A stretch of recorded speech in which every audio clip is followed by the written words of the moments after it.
Episode 193 हर real name. विधि को मुस्कुराते देखकर उत्कर्ष भी मुस्कुराने लगा और कहा, ये एक नई फ्रूट वाइन है, इसका टेस्ट बहुत बढ़िया है, मुझे लगता है कि आपको पसंद आएगी। विधि ने फ्रूट वाइन पीते समय अपनी आंखें बंद कर ली थी। रात के आसमान के नीचे तारे कुछ ज्यादा ही मैजिकल और मिस्टीरियस हो गए थे। ऐसा लग रहा था जैसे पूरी दुनिया कलरफुल लेयर्स में डूबी हुई थी।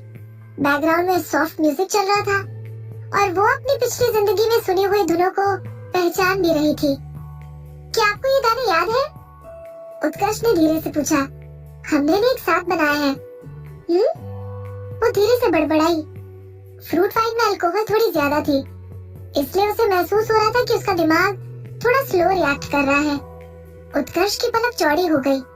विधि की सॉफ्ट उसके कानों में एक गड़गड़ाहट की तरह गूंज गई थी। उसने अपनी घबराहट को दूर करने के लिए सबकॉन्शियसली अपनी मुट्ठी को बहुत जोर से बींच लिया था।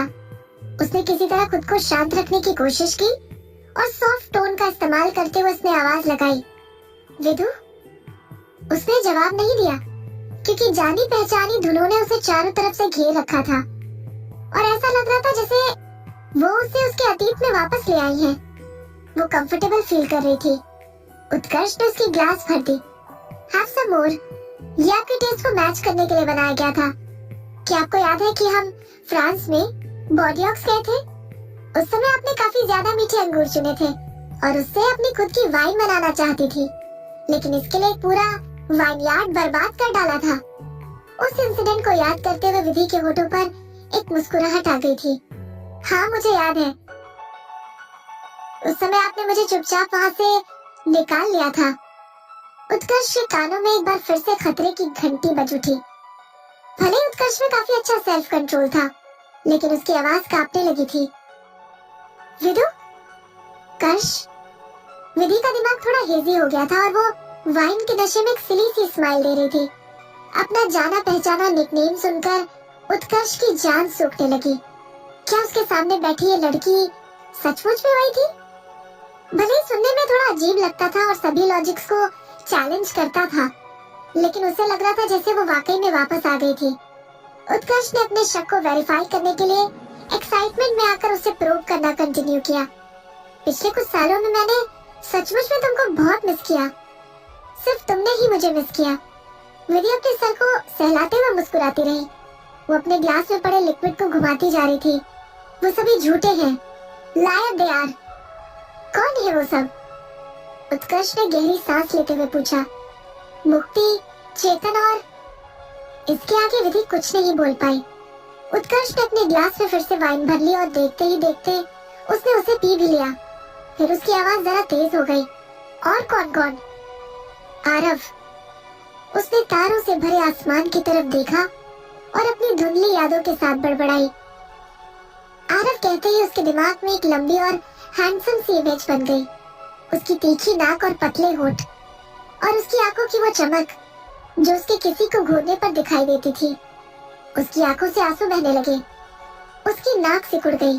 Aarav, that bastard, liar, that big liar. उसने तुम्हारे बारे में क्या झूठ बोला था? उत्कर्ष ने धीरे से पूछा। उसने कहा था कि वो हमेशा मुझे बहुत अच्छे से ट्रीट करेगा, लेकिन वो मैत्री सहगल से शादी करना चाहता था। उसने कहा था कि वो बटरफ्लाई हमारा सीक्रेट प्रॉमिस था, लेकिन उसने वो भी किसी और को दे दिया। झूठा कहेगा, लायर। विधि अचानक बहुत रेस्टलेस हो गई और उसने अपने हाथ में पकड़ा हुआ वाइन का ग्लास सामने ही दीवार पर फेंक दिया। कांच के टूटने की तेज आवाज के साथ सभी तरफ ग्लास के टुकड़े बिखर गए। उत्कर्ष ने उसका हाथ पकड़ लिया और उसे ग्लास के टूटे हुए टुकड़ों से दूर खींचने की कोशिश करते हुए पूछा, व्हाट बटरफ्लाई? कार्ड पर वो बटरफ्लाई। उसने उससे अपना हाथ छुड़ाने के लिए स्ट्रगल किया और एक और ग्लास वाइन पी गई। उसने बटरफ्लाई किसे दे दी? उत्कर्ष ने प्यार से पूछा। मुझे।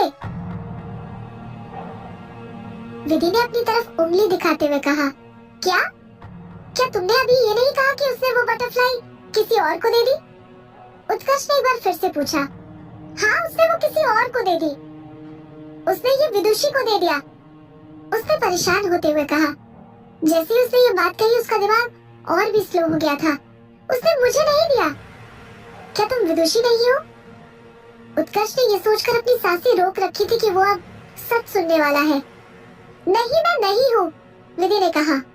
तो तुम कौन हो? विधि के कानों के पास उत्कर्ष की अपीलिंग टोन उसे सच बोलने के लिए फुसला रही थी। मैं। उसने महसूस किया कि कुछ तो गलत था और क्लैरिफाई करने के लिए उसने कई बार अपना सर हिलाया। उसने देखा और एक और सिली सी स्माइल दी। मैं तुम्हें ये नहीं बताने वाली हूँ। जैसे ही उसने एक और वाइन का ग्लास उठाने के लिए अपना हाथ बढ़ाया, उत्कर्ष ने उसे रोक दिया। विदु, बस, तुम अब और नहीं पी सकती हो। I am not drunk. उसने उसे दूर ढकेलते हुए थोड़ी ही दूर रखी वाइन का ग्लास झपटने की कोशिश की। उत्कर्ष ने आह भरी। मुझे तुम्हें इतना पीने ही नहीं देना चाहिए था। I want to drink. Vidhi ने वाइन की तरफ झपटते हुए कहा। नो, मैंने कहा ना, नहीं। उत्कर्ष ने सख्ती के साथ कहा। तो फिर? उसने उसे देखा और मुस्कुराते हुए बोली, क्या मैं तुमको बता दूं कि मैं कौन हूँ? तुम सिर्फ एक ग्लास वाइन के लिए मुझे इतना बड़ा सीक्रेट बता दोगी?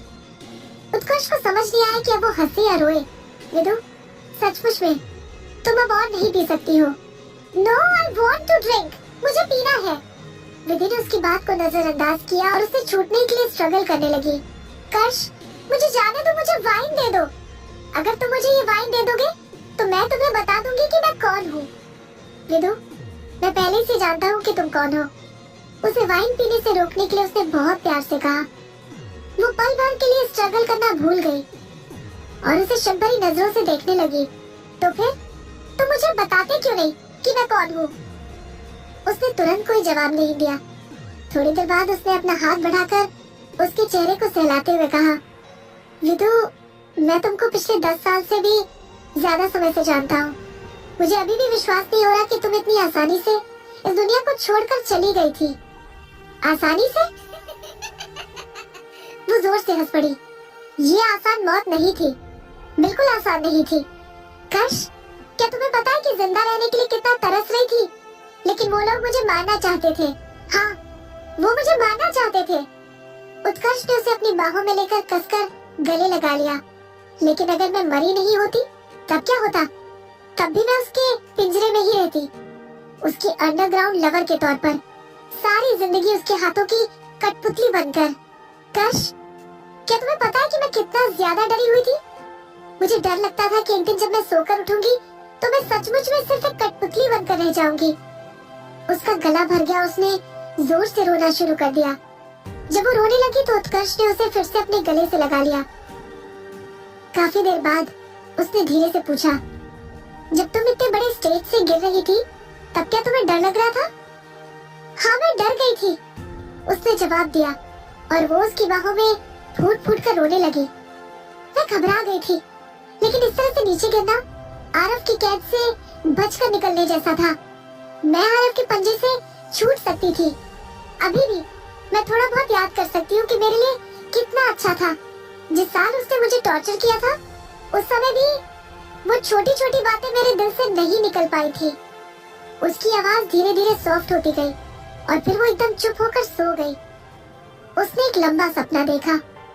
उसका सपना उसके अनाथालय से शुरू हुआ था, जब वहाँ ढेर सारे फूल खिले हुए थे। उस समय वो वहीं रहती थी।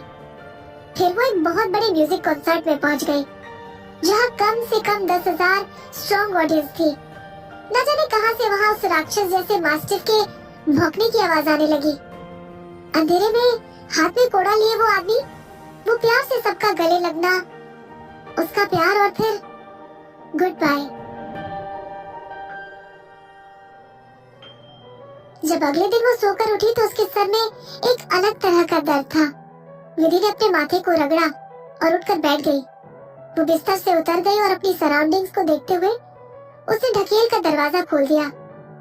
उसने रियलाइज किया कि ये बार या फिर वो अपार्टमेंट नहीं था जहाँ पर वो मोहित के साथ रहती थी, लेकिन वो वहाँ की डेकोरेशंस और सेटिंग्स को अच्छी तरह से पहचानती थी। उसने लिविंग रूम के चारों तरफ एक चक्कर लगाया और फिर दूसरा चक्कर लगाने से पहले उसने किचन की तरफ झांक कर देखा। आखिर उसे याद आ गया, ये तो उत्कर्ष का घर था। वो यहाँ क्यों थी? और उत्कर्ष कहाँ था? विधि ने उस जगह को चारों तरफ देखा और उत्कर्ष के वर्क स्टूडियो के दरवाजे को थोड़ा सा खुला पाया। उसने उसे धक्का दिया और देखा कि वो अंदर था। सुबह सुबह उत्कर्ष एक हल्के रंग के कैजुअल अटायर में नरम सोफे पर बैठा अपने सामने रखे इंस्ट्रूमेंट्स और म्यूजिक इक्विपमेंट को देखते हुए किसी ख्याल में खोया हुआ था। उसके कमरे में आने की आवाज सुनकर उसने मुड़कर उसे देखा। विदु, उसने धीरे से कहा, आओ, तुम इतनी फॉर्मल कब से हो गई हो? विधि दंग रह गई। मिस्टर सिंह, हम वो कहना चाहती थी कि वो लोग इतने करीब तो नहीं थे, लेकिन उसने देखा कि उत्कर्ष के होठों पर मुस्कुराहट थी और उसकी आंखें चमक रही थी। वो जानती थी कि कुछ तो गड़बड़ हुई है और उसने अपने आगे की बात चुपचाप निगल ली। अब प्रिटेंड करना बंद करो। वो उसे देखकर मुस्कुरा रहा था। मुझे पता है कि तुम विधि हो। उसने उसका नाम जानबूझकर एक एक शब्द क्लियरली प्रोनाउंस करके लिया था।